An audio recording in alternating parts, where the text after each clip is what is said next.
wait for them to finish up. You have an extra pen? No, don't worry about it. But that's over there.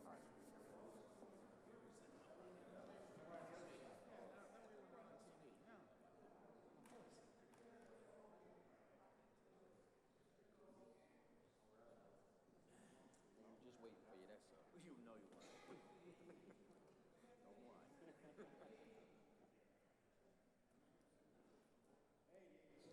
Don't lie. All right. Welcome to the Milford's Planning and Zoning Board meeting for October 15, 2019. If we can please rise for a pledge of allegiance and a moment of silence.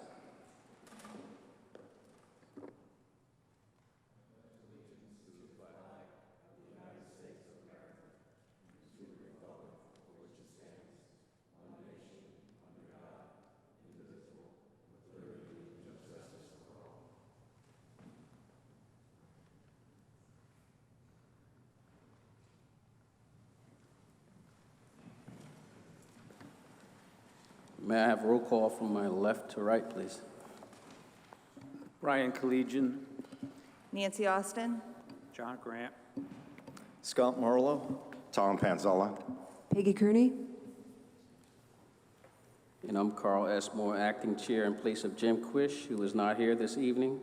We are also represented by Meg Green, secretary and board clerk, and David Sulkett, city planner. Our first order of business is news business, closed by November 19th and voted on by December 19, 2019. 302 Woodmont Road, Zone ID, petition of Barry Knott for a special permit with site plan review for a AAA Auto Club office, dispatch center, and fleet maintenance facility on map 91, block 89, parcel 3, of which Progressive Insurance is the owner.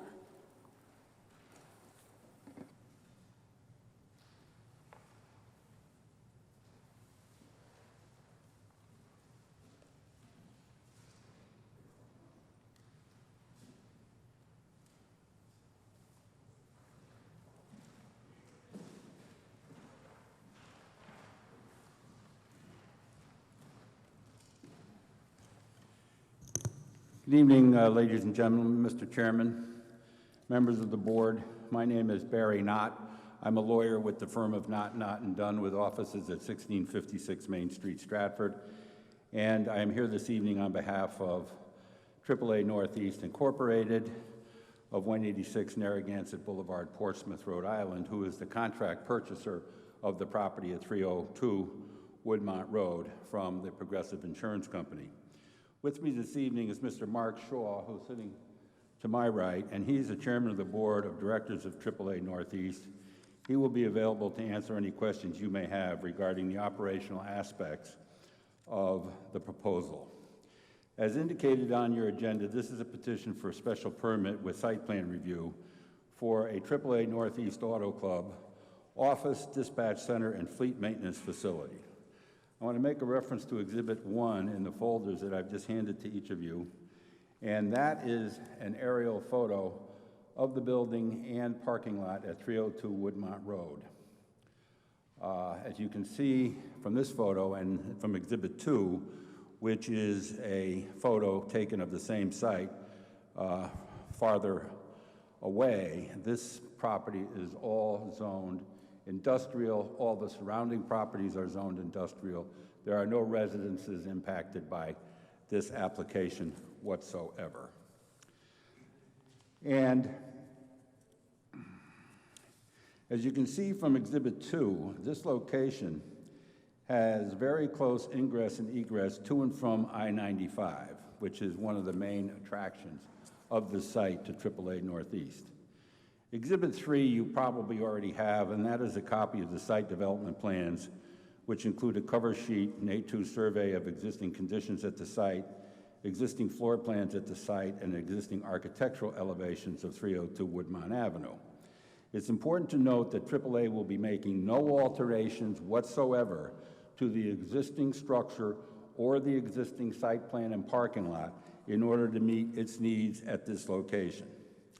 If this application looks familiar to you, it's because I appeared before you on May 7th of this year on behalf of AAA Northeast on a Connecticut General Statute, Section 824 referral from the Board of Aldermen. And at that time, the referral had to do with a request that we had made to the city to abandon the AAA facility on a 72,000 square foot site on Row Avenue, and we needed the abandoned portion of Sydney Street to make that site plan work. We were putting approximately 11,500 square foot building with 146 parking spaces on that site. And you recommended approval to the Board of Aldermen recommending the abandonment as a result of that hearing. We then appeared before the Board of Aldermen on June 3rd, 2019, made a similar presentation to them. However, prior to the Board of Aldermen making a decision on our request for abandonment of William Street, the site at 302 Woodmont Avenue became available to us. And my client entered into a contract to purchase the property, subject to Planning and Zoning Board approval of the special permit site plan and approval of location from the Board of Zoning Appeals for a motor vehicles repair license. As it turns out, the Woodmont Avenue location and facility are substantially better for AAA Northeast than were the Row Avenue location and facility. For example, the Row Avenue site was slightly in excess of 72,000 square feet or 1.66 acres in size, and AAA was proposing to construct a new building slightly in excess of 11,000 square feet. There were 146 parking spaces on that site. The Woodmont Avenue site, which I am here before you on tonight, is 163,000 square feet or 3.75 acres, almost triple, actually it is triple, in size, and it contains 17,847 square foot building with 166 parking spaces. Substantially larger property, 3,000 square foot, 5,000 square foot larger building, and an extra 20 or 25 parking spaces than the Row Avenue site. Now, I want to describe AAA's use of the facility. As I indicated, the proposed building is 17,500 square feet of interior space, 166 parking spaces on site to accommodate the various uses taking place within the structure. The interior of the building consists of offices for AAA staff, a dispatch and operations center for its truck fleet, as well as 4 service bays, one of which will be used for training AAA mechanics and fleet drivers.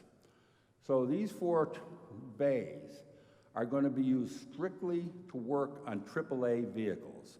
3 bays are going to be used by experienced AAA mechanics to work on Ford F-150 AAA trucks that need oil changes or whatever. And the 4th bay is going to be used by mechanics who are educators, and they will educate new mechanics coming on board with AAA and teach them the AAA way of doing business as far as battery changes and towing vehicles and that kind of stuff. So that's how the 4 bays are going to be used. The facility will be used for AAA vehicle service only. No non-AAA vehicles will be serviced at this site. No retail automotive customers will be serviced at this site. People aren't going to be coming here to have their oil changed. It's only AAA vehicles, all right? Approximately 60% of the interior space of the premises will be used for offices, 30% will be used for the vehicle service facility, and 10% will be used for warehouse space for spare parts, tires, and the like. For example, at its current location on the Post Road at the Stop and Shop shopping center in Milford, AAA sells insurance, cruise tickets, vacation packages. It also rents cars for most of the rental companies. It renews AAA memberships for existing members, and it sells AAA memberships to new members. It hopes to restart a registry of motor vehicles service for the Connecticut Department of Motor Vehicle Service, which it used to do but has stopped doing, and they want to start doing that again, possibly in this location, as well as all of the other AAA Northeast locations in the state of Connecticut. It is probable that AAA will consolidate its operation from the Stop and Shop location into this location, because this location is certainly large enough to accommodate both uses. Therefore, the same type of uses that are going on at the Stop and Shop site will be incorporated into this site. Now, these proposed uses are consistent with Section 3.11.1.1 of the zoning regulations, which deals with offices for business, financial, professional, or personal services, or other similar offices, and Section 3.11.2.3, which deals with vehicle garage or services subject to all applicable provisions of Section 5.4. 5.4 is the approval of location regulation that requires you to go to the BZA to get an approval of location, all of which are subject to special permit and site plan review under Section 7.1 and 7.2 of the zoning regulations, and that's why I'm here tonight. Approximately 120 employees, will work at the site in 3 shifts. The hours of operation of the facility will be approximately 7 a.m. to 11 p.m., with staggered arrival and departure times, with 1 or 2 vehicles remaining operational at the site for emergency calls between 11 p.m. and 7 a.m. Approximately 60 to 70 employees will report to the site at staggered times during the 7 a.m. to 3 p.m. shift, of which approximately 50 are office staff and 30 to 40 are fleet employees who will park their cars in the rear parking lot, pick up their trucks, and leave the site for the day within 30 to 45 minutes. And approximately 30 to 40 employees will report to the site at staggered times between 3 p.m. and 11 p.m. shift, of which about half are office staff and half are fleet employees who will park their cars in the rear parking lot, pick up their trucks, and leave the site for the day within 40 to 45 minutes. So we've got staggered arrival and departure at all shifts, and from the 11 to 7 o'clock shift, there will only be 1 or 2 employees arriving at the site. One of them will get in a truck and go out on the road. The other one will be a dispatch person probably. Once these drivers go out on the road, by the way, they don't come back to this location ever during their shift. They're out on the road waiting to get called by dispatch to go to this, that, or the other location. So it's not like they're coming and going constantly all day long. Now, as I indicated earlier, you can see from Exhibit 2 that there are absolutely no residences affected by trucks starting, drivers arriving at the site at 7 o'clock in the morning, starting up their trucks, where over on Rowe Avenue, we had a little problem because there were residential neighbors way up in the back on William Street. Here, we don't have this problem.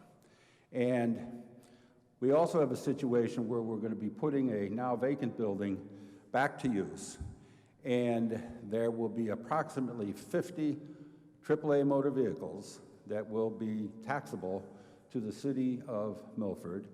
I think you've got a half a dozen or so flatbeds, cost $90,000 each, half a dozen or so wreckers that cost $60,000 each, and the rest are Ford F-150 pickup trucks that cost about $30,000 each. When you do the arithmetic, it comes to approximately $2.64 million in fleet value new. So those assets will be taxable to the city of Milford once we consolidate onto this site.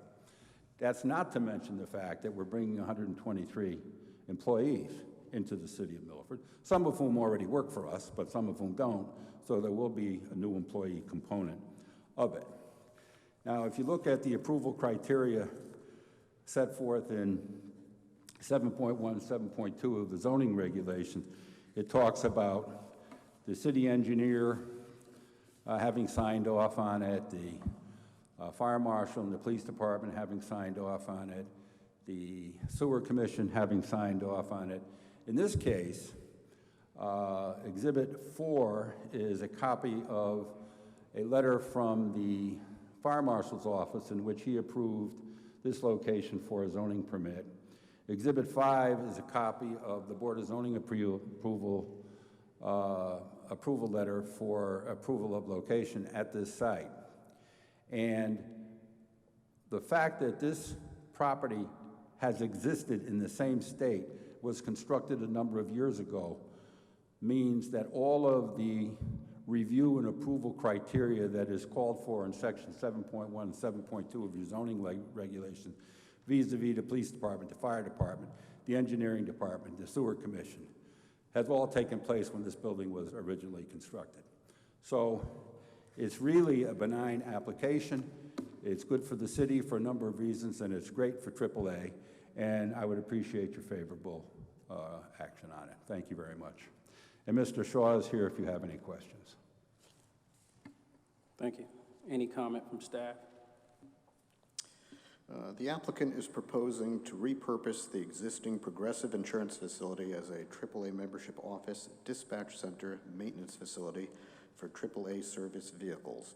The facility was originally constructed as an office and vehicle inspection facility in 2007 and conforms to all the current zoning site plan and landscape requirements.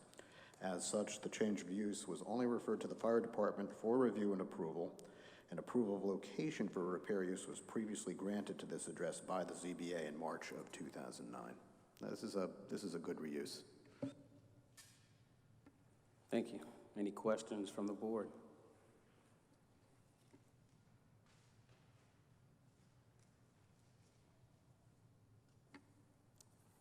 Seeing none, would we like to vote on this? A motion, yes. Mr. Chair. Yes. As a special permit, it is subject to a public hearing. So if there's anyone in the audience who wants to speak for it or against it, they may. All right. As a special permit, this application is subject to a public hearing. If anyone is in favor or against this application, please come to the podium.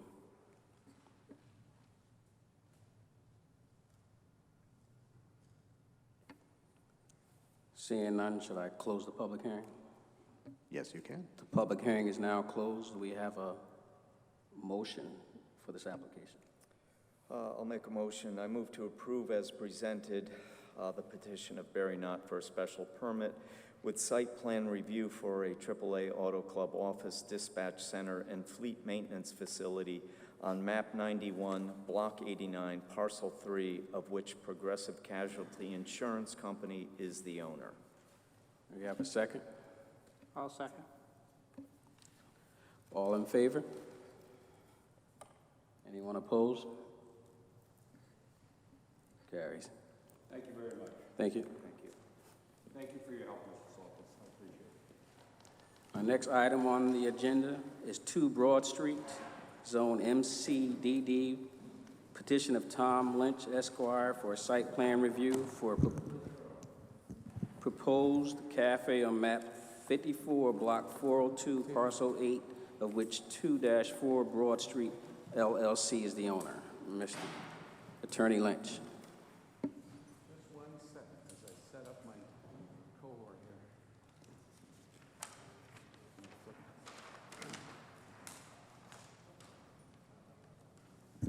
Good evening, Mr. Chairman, members of the board. Just for the record, my name is Thomas Lynch. I'm an attorney with the law firm Lynch, Trembicki & Boynton, and my office is located here in Milford at 63 Cherry Street. And I'm here tonight with my client, Stephanie Howard. Stephanie is the owner of Instant Replay Bar and Restaurant, LLC, and she's excited, along with the other members of her family, to come to Milford and start up a new business in the space that was formerly occupied by the Day Spa in the building at the corner of South Broad Street and Factory Lane. Also with me is John Wicklow. As we all know, John, a fine local architect who's drawn up the plans for this project, and I'm going to turn things over to him shortly after a brief introduction.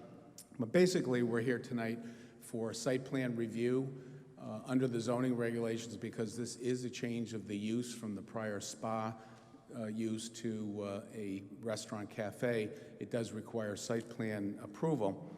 And also, because of the fact that it's located in the Milford Center Design District, the MCDD zone, this board is charged under Section 321.35 of our zoning regulations to make a finding of adequacy of parking. So that's something I'm going to be talking about and just a minute, because obviously this building has no parking, but with the shared parking facilities downtown and numerous other restaurants downtown, such as Archie Moore's and Eli's and the restaurants on the south side of River Street, the way that things have been handled through the years has been through the shared parking facilities, the Milford Bank property, the Key Bank property, all of these uses downtown at night, with those buildings being not open during the evening hours. It's created a good mix of different parking facilities for patrons of the restaurants to use. So that's really one of the things that we're here is,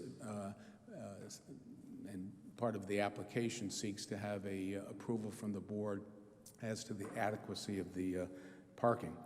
But basically, this building, the first floor of this building is some 2,000 square feet. Stephanie is going to be starting a cafe restaurant that's going to be a sports bar theme. John will go through the plans that he's drawn for the property, but there's going to be an extensive renovation of the building. Mark Pusey is also here tonight, recently purchased the building, and Mark is committed to a major renovation of this building, which is located right at the intersection of Broad Street and River Street. It's a major intersection downtown, and I think it's going to be quite an enhancement. The plans that Mark has for the building to create a new look to that building that was basically built, I think, back in the 1880s. So Mark's looking forward to working with John to the renovations, both the interior renovations for this restaurant bar, but also the exterior renovations as well. Stephanie and her family are successful restaurateurs. They operated a restaurant in conjunction with a bowling alley for many years in Wallingford. She and her husband recently moved here to Milford, so as I said at the outset, she's excited to open up a business and become part of the downtown community and, again, fill a now empty space and create a vibrant spot downtown to go along with the other restaurants and cafes in the downtown area. The file will indicate that there was a minimal amount of review of this application by city departments because of the fact that it is an existing structure. There's no exterior work that's going to be done other than the sort of renovations to the facade and also the kitchen exhaust on the back end of the building, which John will talk about in a minute. But basically, the plans were reviewed by the fire department, they were reviewed by the city engineer, and there was a favorable response in all of the memos back from those departments. We did appear before the Zoning Board of Appeals back in August because of the fact under our zoning regulations that cafe locations cannot be located within 1,500 feet of each other. Sort of a nuance under our zoning regulations.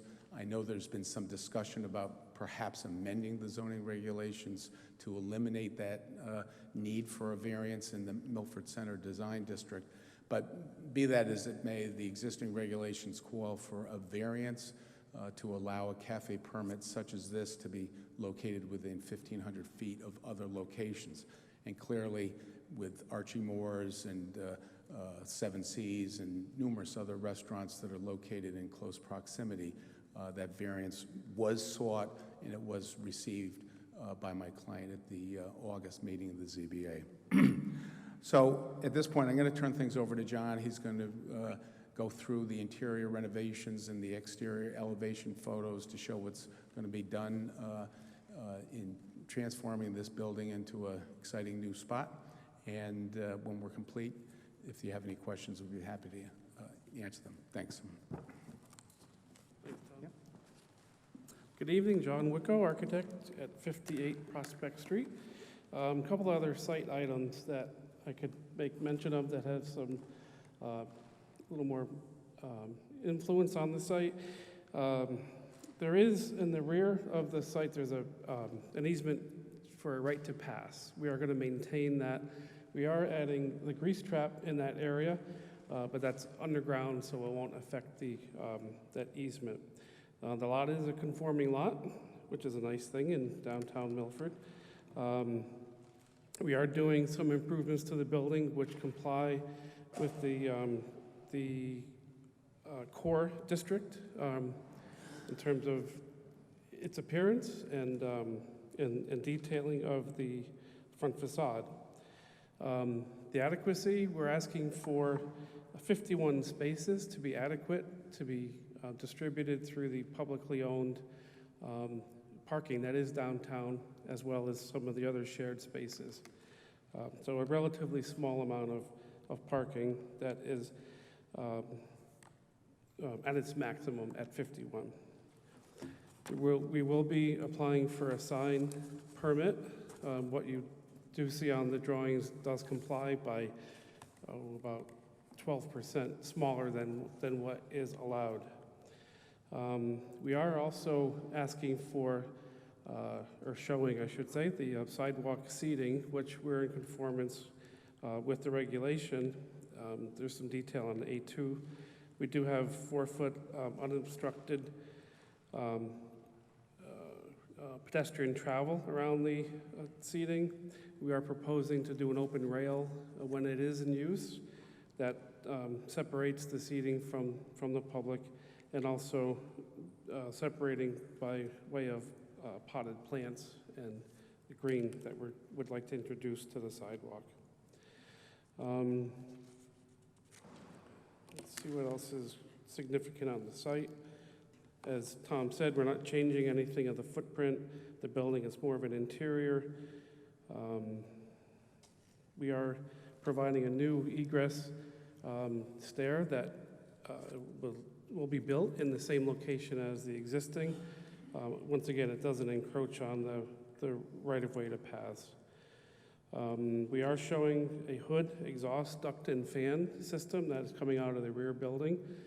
Once again, it projects into that right-of-way, but it doesn't prohibit anyone from passing. There's a drive, basically, that goes up from the street, off of Factory, and it goes up the hill, and there's a little alcove where some other Factory Lane properties and some Broad Street properties have some rear loading and exits. We also have the survey.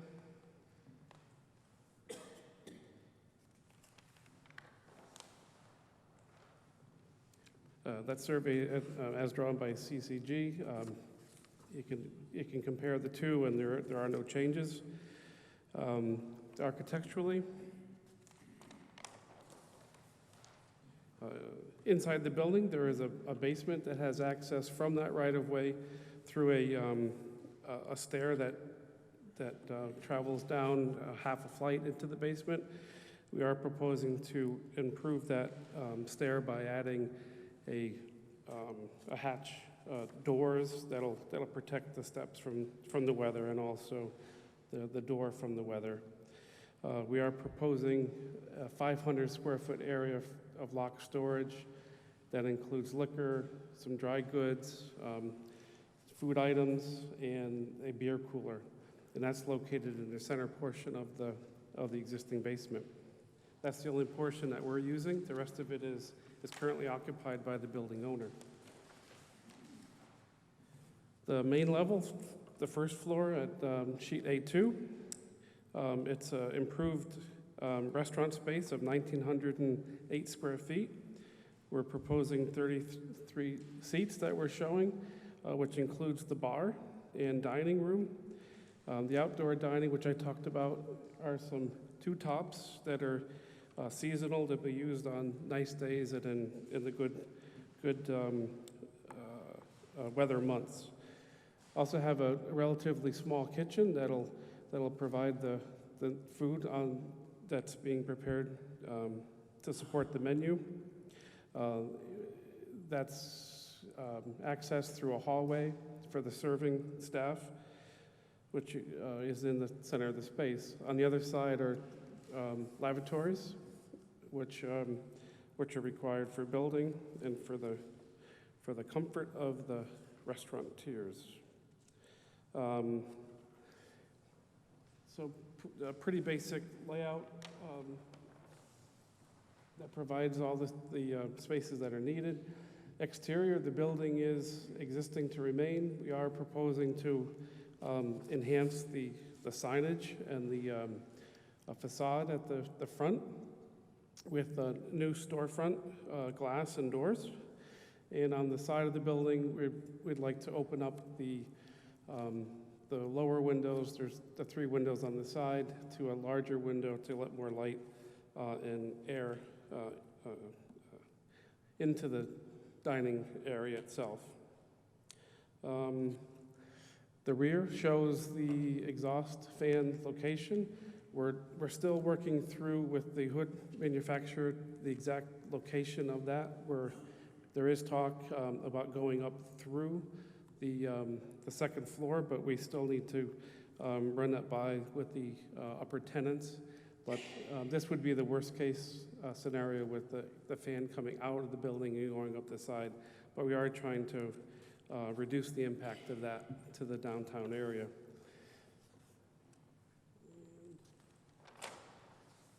Also part of the drawing package are the existing conditions documents, EX1, 2, and 3.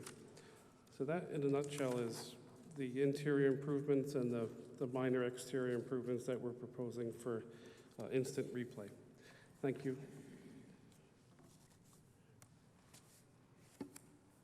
Thank you. You're welcome.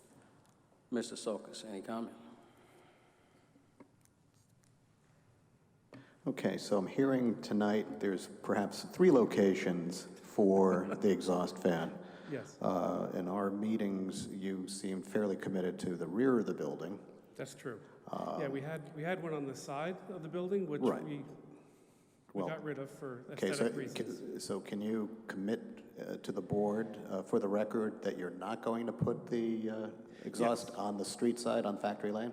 That's correct, yeah. We removed it from the drawings, but we are committing not to, the easiest way would go out right from the kitchen and go out towards Factory Lane, which is opposite of 1 New Haven Avenue. We did look into the rear, and it is doable and possible, and that's what we're committing to. But I wanted to kind of encourage, we're hoping that it can get even better with further discussions with the hood manufacturer, but definitely not on the street Factory Lane side. And the reason why I ask is that it's still being shown on your site plan as having the Factory Lane sign as a possible location. I apologize for that. There were a couple sets that I saw later, it wasn't removed. So that is removed, and we're committed to that. Okay, so either be out the back or up through the roof if you can do it that way with the tenants upstairs or however it is. Okay. Correct. Terrific. Thank you. Okay, so that's question number 1. Question number 2, is there going to be any entertainment in this cafe? Any live entertainment? Any karaoke? If I could introduce Stephanie, she could answer that question more precisely than me.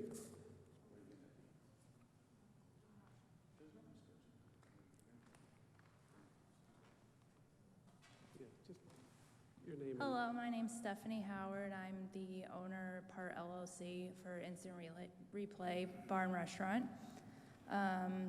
As for live entertainment, we are not opposed to doing karaoke or having live bands, but that's not our major selling point or what we're planning on doing at the beginning. It's not out of the question to do, but we're focused on menu, food, televisions and sports, not really entertainment for the public, just a night at a bar or dinner, and that's where our main concern is and focus is. Thank you. Now I'll read my report. Thank you. Any questions from the board?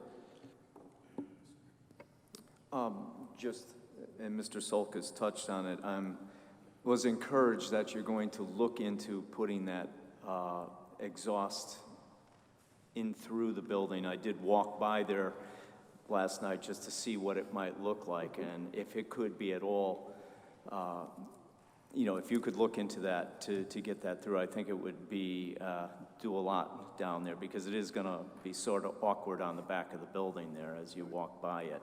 Yes, I agree. The other thing I wanted to ask, and I wasn't sure of the regulation for the seating on the sidewalk, that patio, what the regulation really was, because that's such a pinch point right there in the summer because it's the corner and you have people coming up Factory Lane as well as trying to cross over. It's just a very congested spot, and I didn't know what exactly the regulation was. Yeah, we have the annual sidewalk seating permit, which is, if you want me to look it up, it's like section 516, something like that. And that spells out the standards for any restaurant downtown who would like to have outdoor seating on the public sidewalk. They have to follow the guidelines in there. The important guideline in there is that you have to have a clear at least 4 feet between the seating area and any obstruction. All right, thank you. Yeah, I'm sure it is, but you know, when I've walked down there at other times in the summer, people are riding their bikes and stuff on the sidewalk and going through there. So it's just a real pinch point right there. That's all. But Yeah. If I could make up, we did look at that. We're at the corner and people congregate for the crosswalk. So we're keeping it away from the corner, and it's by the telephone pole, and it seems to be from their door, you know, towards the west is, you know, where people are still walking, not congregating. yeah, I did see that it was pulled back a little, and that's great. I was just curious as to what the minimum distance was that you needed to keep clear. Right, and on the zoning chart, it's 515, and there's those 2 items that we're meeting.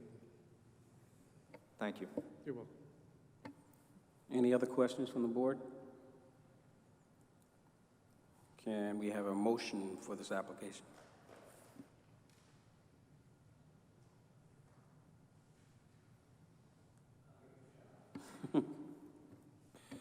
I move to approve with the following conditions, the petition of Tom Lynch for a site plan review for a cafe on map 54, block 402, parcel 8, of which 2-4 Broad Street LLC is the owner. The conditions I would ask for is the installation of an external grease trap and installation of ventilation in the rear of the building. We have a motion. Do we have a second? Mr. Chair, Yes. can I ask that the motion be amended to also find for parking adequacy for this site? I'm sorry, that's my bad. I will amend my previous motion to include that we find that the parking is adequate under the explanation that was given with the shared parking in downtown. Thank you. Do we have a second? I'll second. All in favor? Anyone opposed? This carries. Thank you. Thank you. Thank you very much. Thanks. Our third item on the agenda is 20 Bayshore Drive, Zone R-5.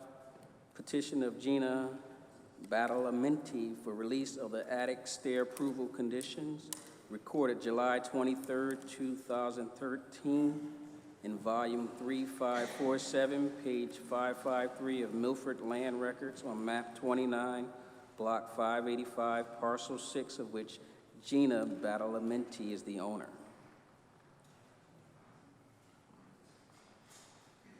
Do you have any representation for this 20 Bayshore Drive?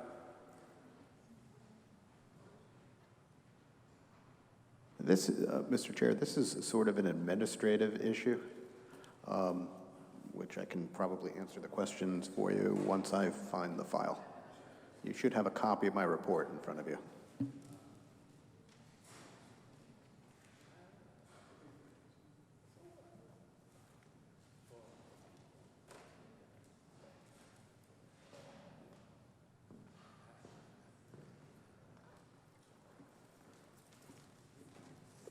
Could I address the board? Yes, thank you. Thank you. I'm Joe Griffith. I'm the Director of Permitting and Land Use.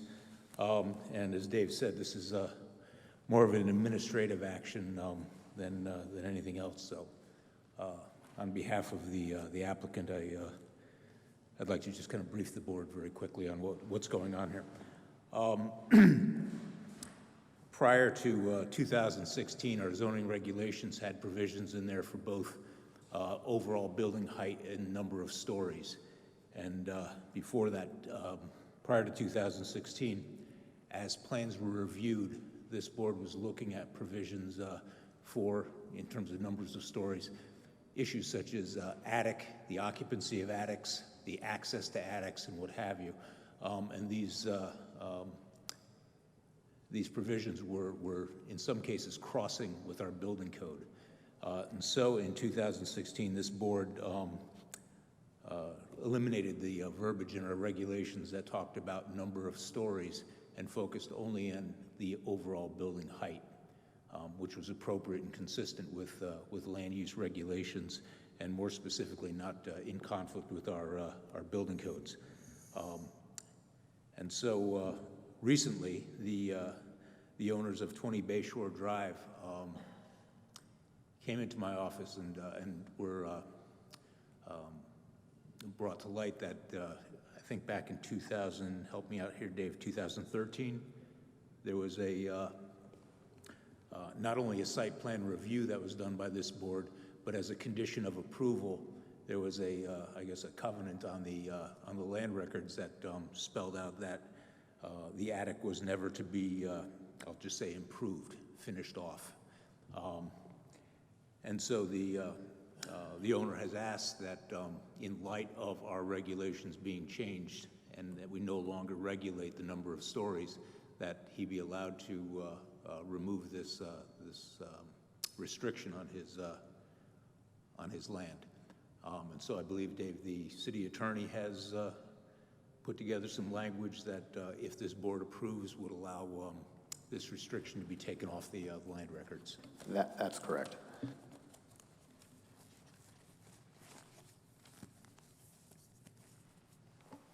Thank you, Mr. Griffin. Do we vote on this now? Do we have to have a public hearing since this No, is... this is an administrative issue. This is, you can vote on it now. All right. Do we have a motion for this application?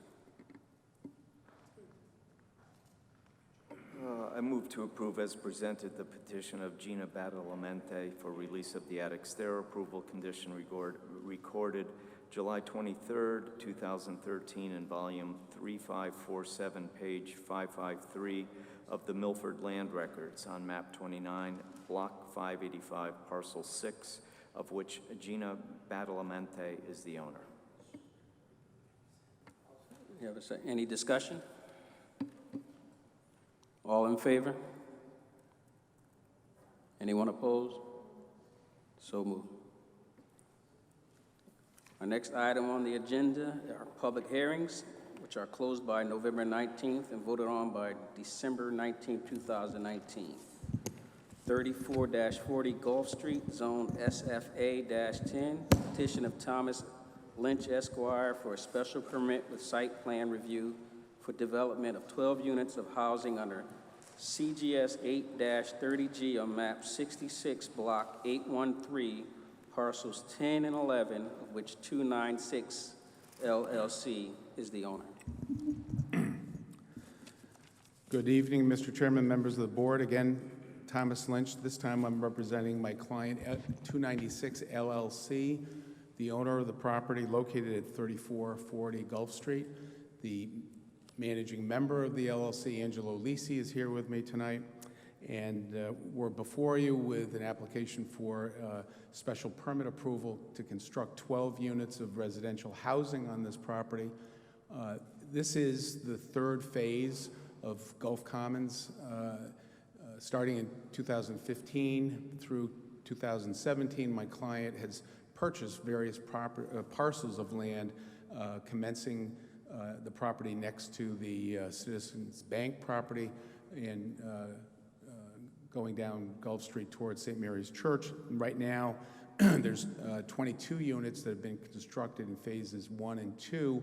This is phase 3 of that project, which will consolidate all of the parcels into one piece and have one consolidated lot for this development. And as I said, This project started in 2015. It's been very successful for my client. I think it's also been a great enhancement to this area. There's 4 dilapidated houses that have been removed since this project started.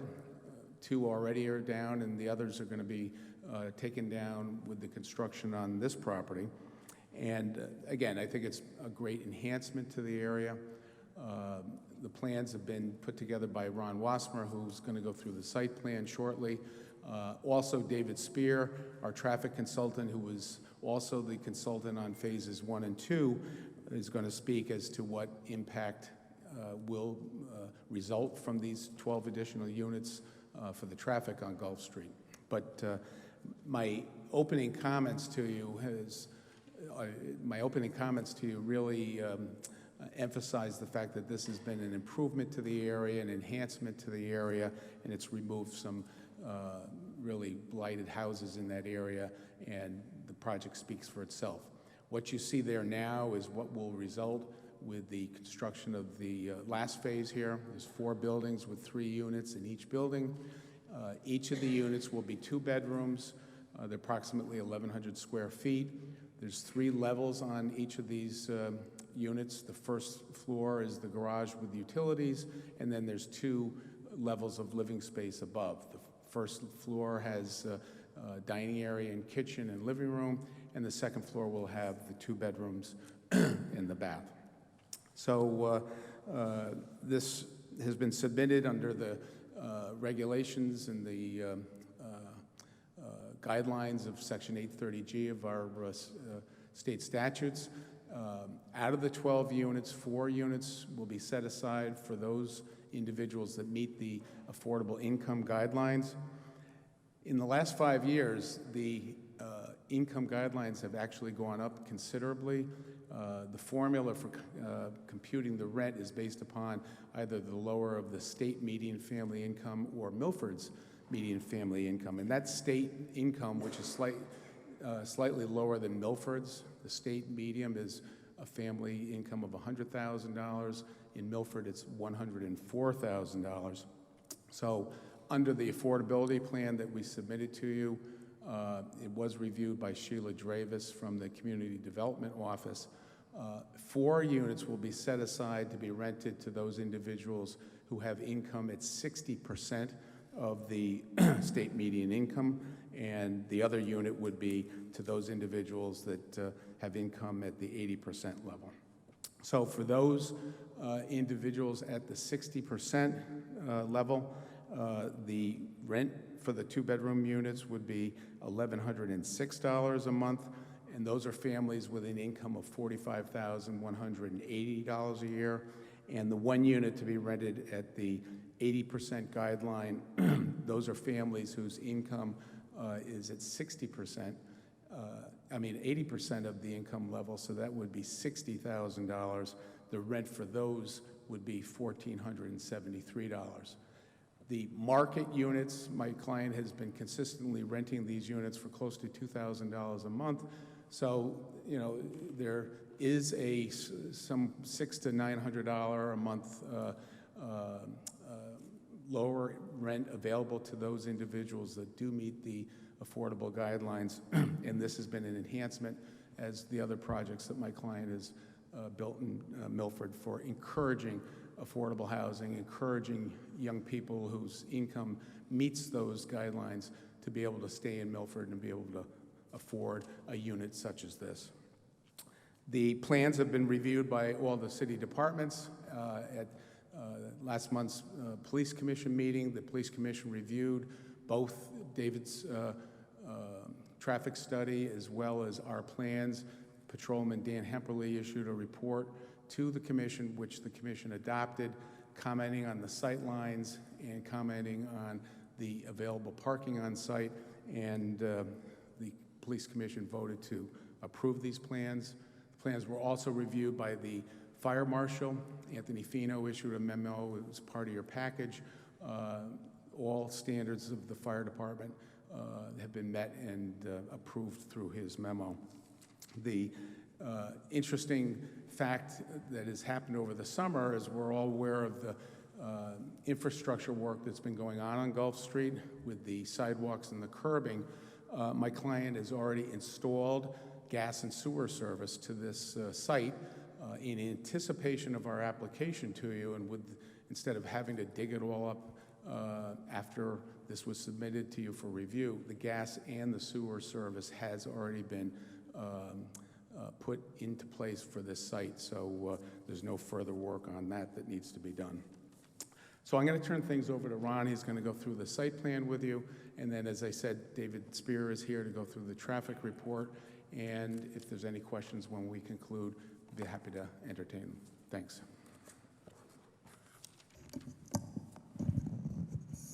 Good evening. For the record, Ronald Wasmer, professional engineer, land surveyor at 158 Research Drive, Milford. I'll briefly walk you through the site plans. You have a title sheet that lists all the various drawings and the dates of submittal and any subsequent revisions. SP1 is an overall site plan. So to the north side is the phase 1 and 2 that have been constructed over the last 4 years. To the south end of the property is phase 3. So we have 3 buildings with 3 units apiece. We have garage parking space for each unit, a space in front of the garage, and then we have a handicap space and 5 visitor spaces here.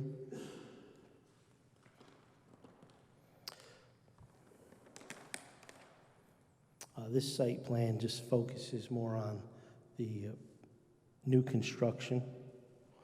We have an outline of the building numbers, their square footage, which units are designated as affordable, traffic control features, fencing, landscaping.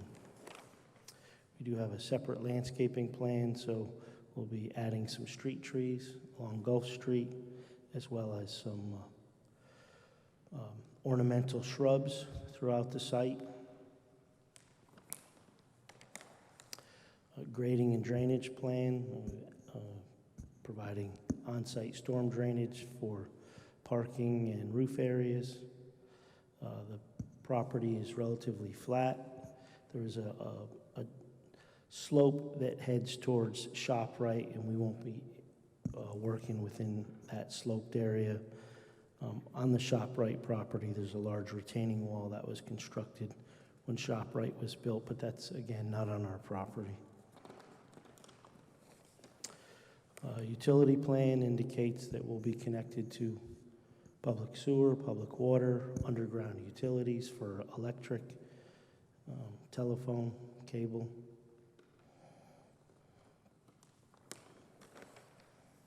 Sedimentation and erosion control, that's a requirement of your application. So to prevent sedimentation onto the public streets during construction, we have a tracking pad, silt fence around the edges of the property. It's a sandy soil. We don't expect a lot of erosion. It's actually a very well-drained soil. Illumination plan, so we'll have 3 new pole lights. This demonstrates that that we fall within the guidelines for illumination by Milford standards, and we won't have any light trespass. Demolition plan is basically there's 2 existing houses and some outbuildings, garages, sheds. Those will be removed. These are some of the various details on the site: sidewalks, catch basins, driveway aprons, pavement standards. There's a small retaining wall. Additional details, fencing, guide rail. This is an existing condition survey, so you can see to the north the existing townhouses that were constructed and the existing houses that are there now. And then the lots will all be consolidated into one ownership. So we have a lot consolidation map. The floor plans were produced by Greg Grew. He's the same architect that did the first 2 phases. The buildings will look identical in architecture. These are 2-bedroom units.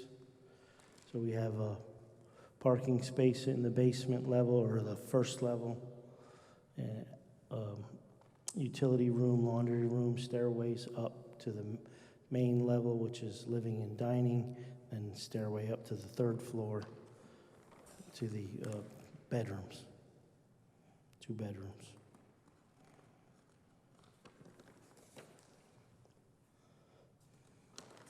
There's quite a few floor plans. Some of the garages change locations in the building. So the exterior elevations, you see it has a stone veneer around the base, similar to what's there now. Peaked roof. Vinyl siding.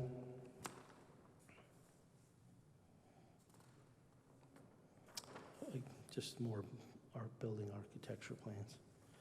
I'll be happy to answer any questions.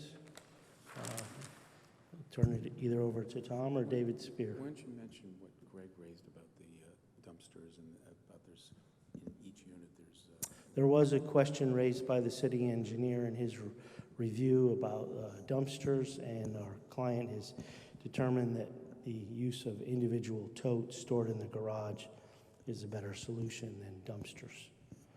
The city engineer did have a comment about handicap parking. I sent a letter to him and to the staff, and the city engineer accepted my explanation regarding visitor parking spaces. And that's part of the, should be part of your administrative review. With that, I'll be happy to answer any questions. Thank you. We'll wait for the entire presentation for any questions.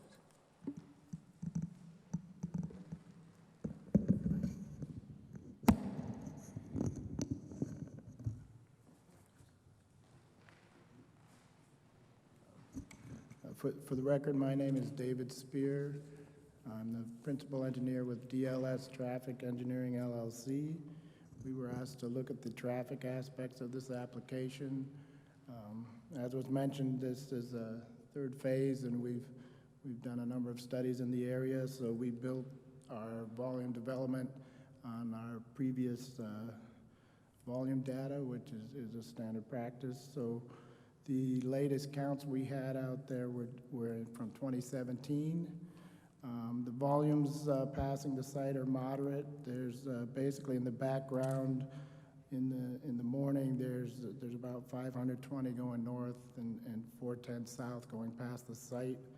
In the afternoon, it's around 375 going north, 720 south. We looked at the trip generation for this project. It's very minimal. Typically, a project this size would not have a traffic study, but because of the nature of the application, the 830G study is required.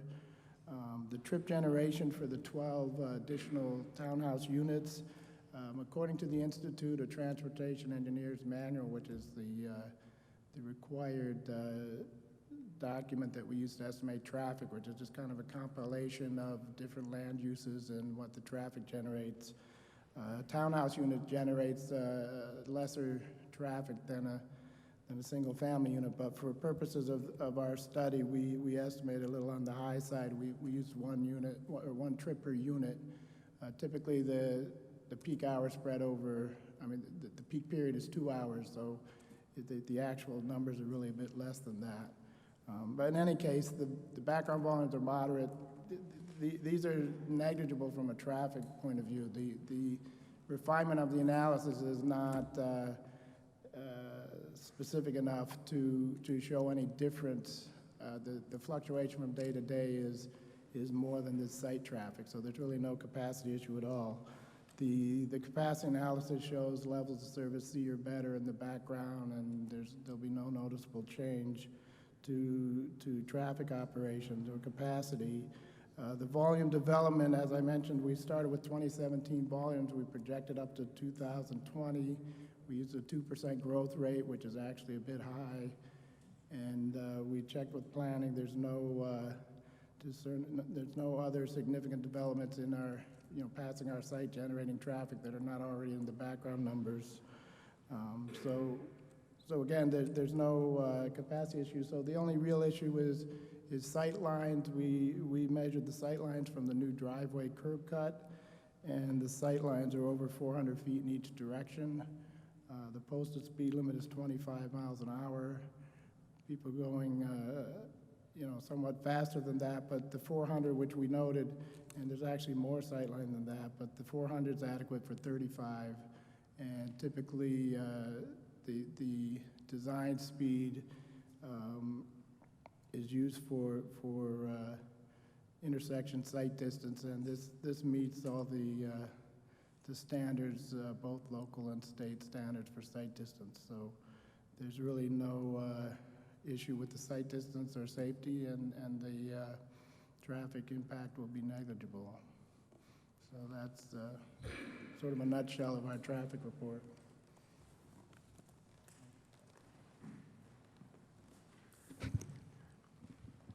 Mr. Chairman, that basically concludes our presentation to you. I just would like to remind the board, even though this is an application submitted under Section 830G of the statutes, that this property, going back to comments that I made to you back in 2015, I think they still hold true today. This property is located in the SFA 10 zone, which is a rather dense zone to begin with. It's also located next to the CDD 1 zone, which is the commercial design district zone that runs through Cherry Street out to the Post Road. And as well, it's been encouraged under our plan of development to have infill residential development in the downtown area. So I think that this property really stands out, maybe in comparison to some of the other projects, the other properties that have been brought before you, as being appropriate, irrespective of the fact that it's brought to you under 830G.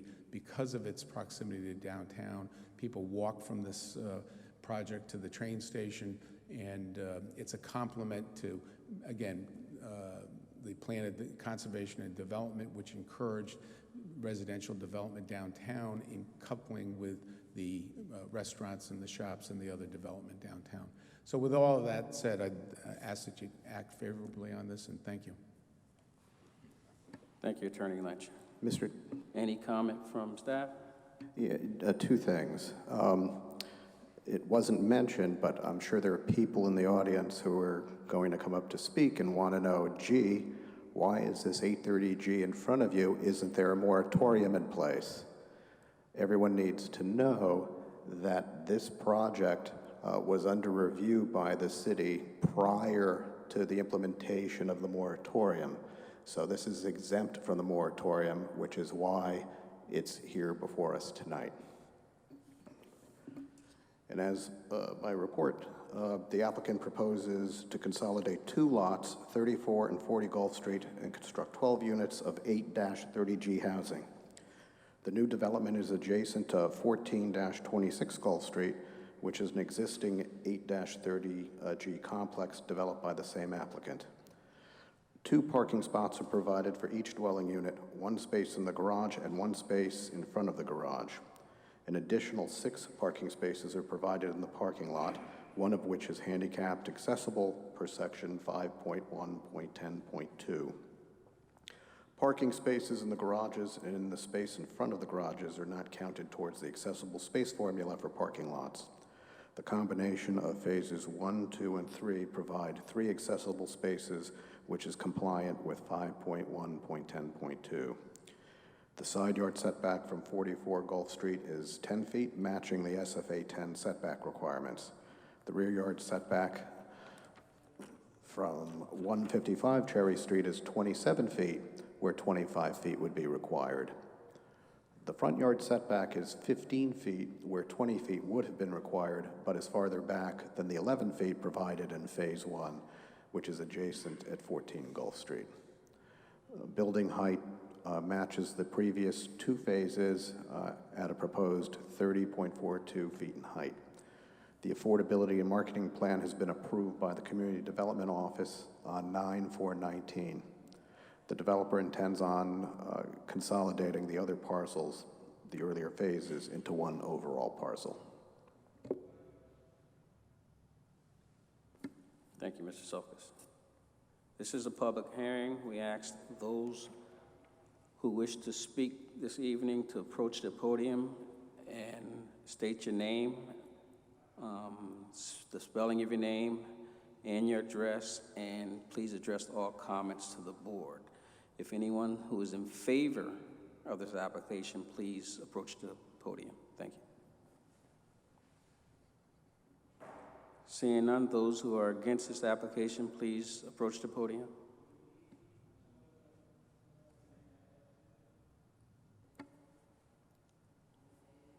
Seeing none, any questions from the board?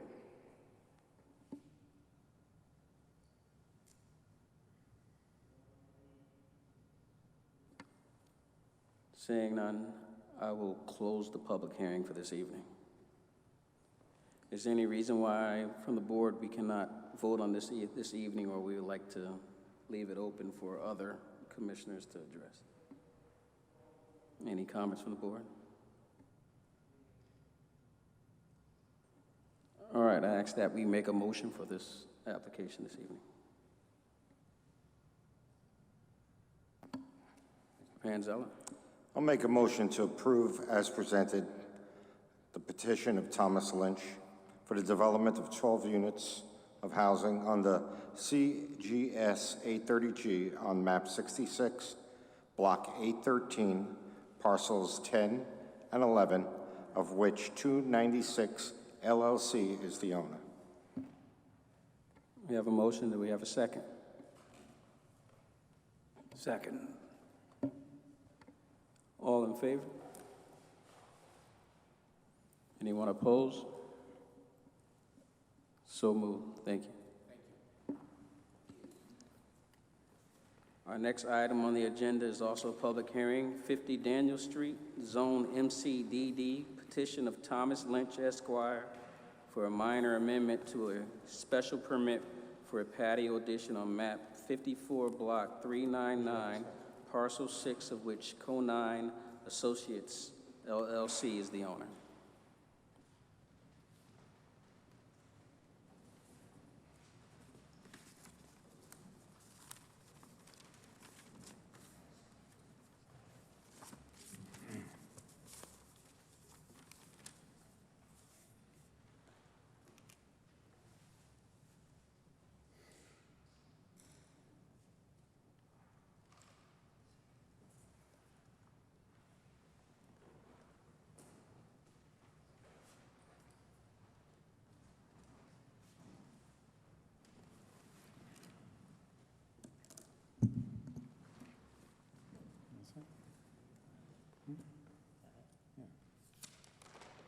That's it.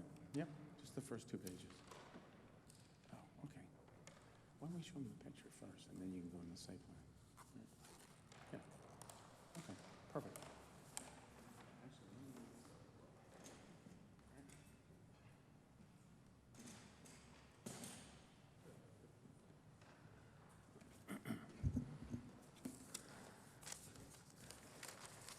Good evening, Mr. Chairman, and for the last time tonight, Thomas Lynch. On this application, I'm representing my good friend Richard Conine, who's seated in the front row.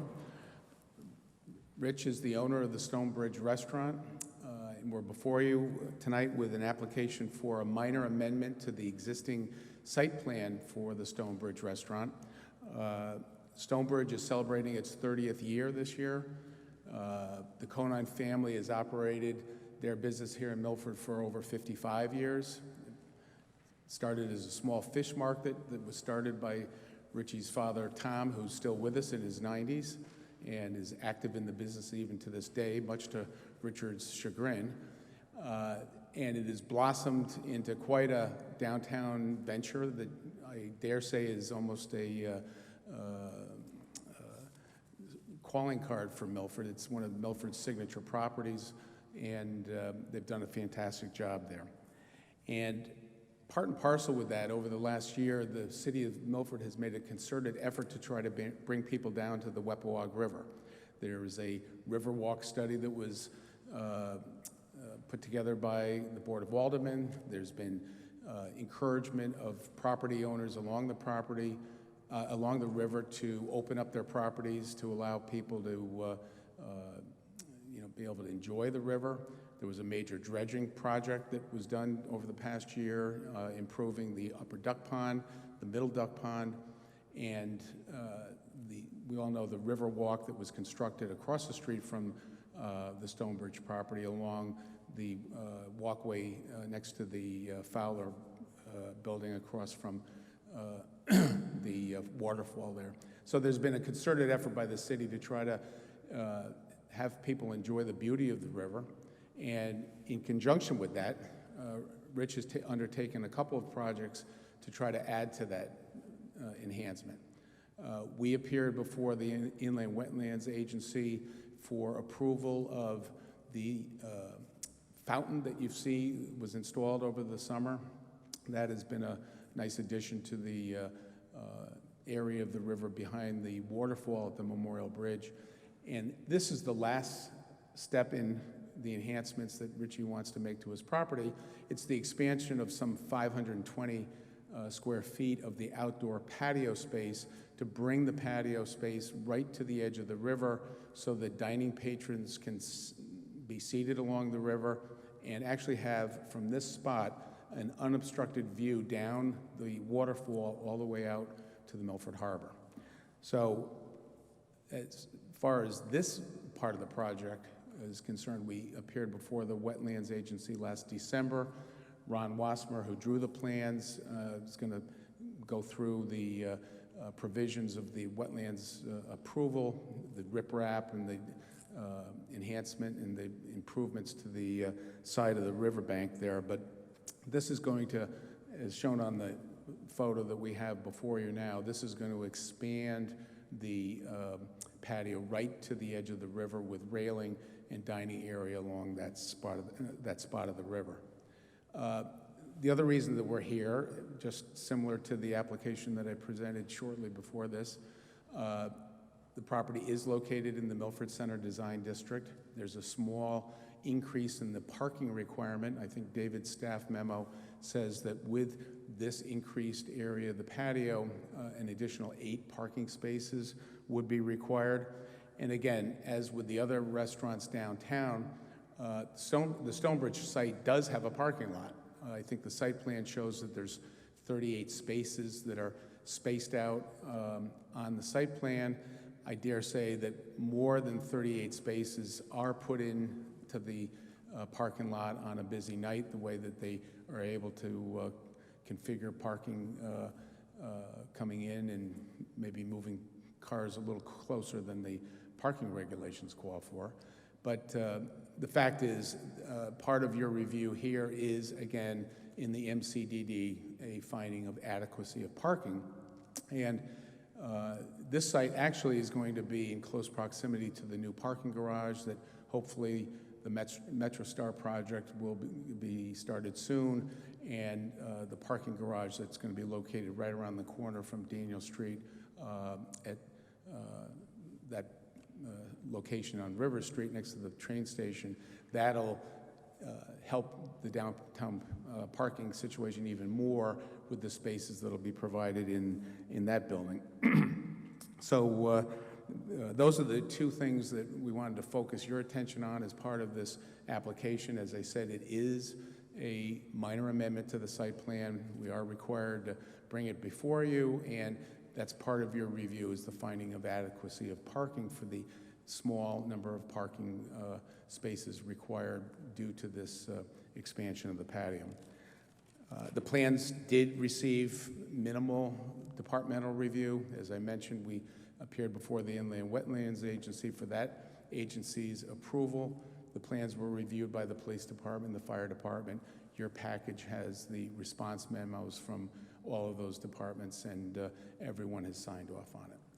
So with that said, I'm going to turn things over to Ron, and he can show you the layout of the improvements to the riverbank that will be part of this expansion. Good evening. For the record, Ronald Weisenberg, professional engineer, land surveyor with an office at 158 Research Drive. On the easel is a photo that I took from the opposite side of the river. I have two photos I'm going to hand to the chairman, and you guys can pass these around. There are two different views, and they're both within this package that I'll make reference to.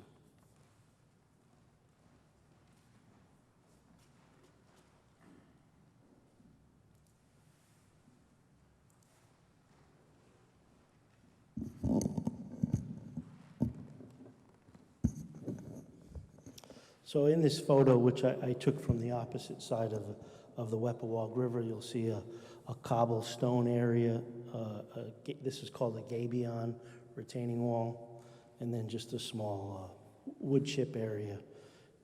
So this is the area, it's 570 odd square feet that we're going to expand the patio. You can see just in this corner over here, the sidewalk and the railing of the existing patio, which extends further off to the southwest.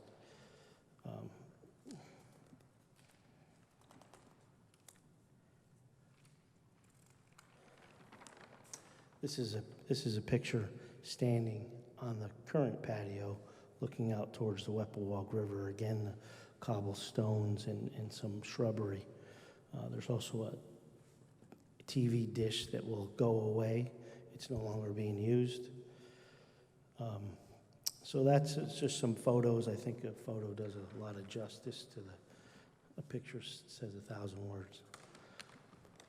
These are the site plans that we submitted. I've highlighted in green the patio area that's proposed. You can see the existing building, the existing outside bar and associated building that's there, as well as the parking lot. This was some of the detail that we submitted to the Inland Wetland Agency, as well as to the various departments for review. Again, I've highlighted the patio area here in green, and with some details as to how we're going to extend the patio, build a short retaining wall just inland of the existing gabion wall, and construct railing. There's some additional utilities you'll see in here because there's a sanitary manhole that we have to accommodate. And again, all the various departments have seen the plan, the Sewer Commission, the City Engineer, Inland Wetland Agency, Police and Fire departments. And so that's basically it in a nutshell. Again, these are the two photos, and be happy to answer any questions. Thank you. Any comments from staff?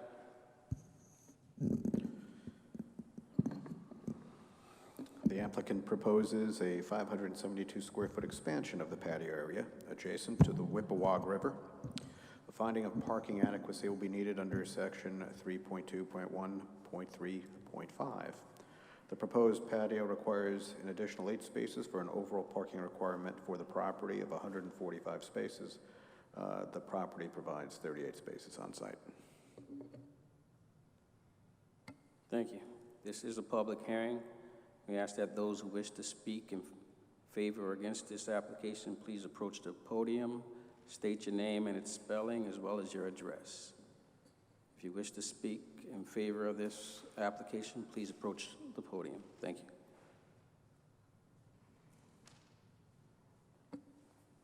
Those against this application, please approach the podium. Seeing none, any questions from the board?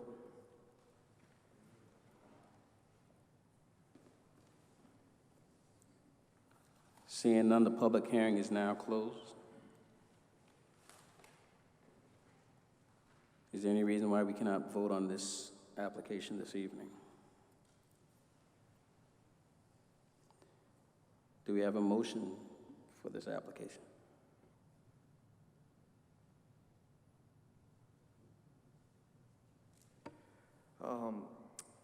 I move to approve, and Mr. Sulkus, do we need to put in the parking adequacy? Okay, I move to approve with the following, I don't know, call it a condition, the petition of Thomas Lynch for an amendment to the special permit with site plan review to construct a patio expansion on map 54, block 399, parcel 6 of which Richard Conine is the owner. The condition would be is that the parking adequacy is met. Thank you. Do we have a second? Second. All in favor? Anyone opposed? Motion carries. The next item on the agenda is liaison reports. Do we have any liaison reports this evening? Seeing none, our next item is the subcommittee report. Any update on the subcommittee reports? Just a quick report. The Plan of Conservation and Development Subcommittee met this evening before our regular meeting. I acted as chair while Jim Quish was away. We're working through the process of going through the existing Plan of Conservation and Development and making comments that eventually will come to the board as well as be presented to different agencies in town and the public as well. Thank you. Any questions for the subcommittee?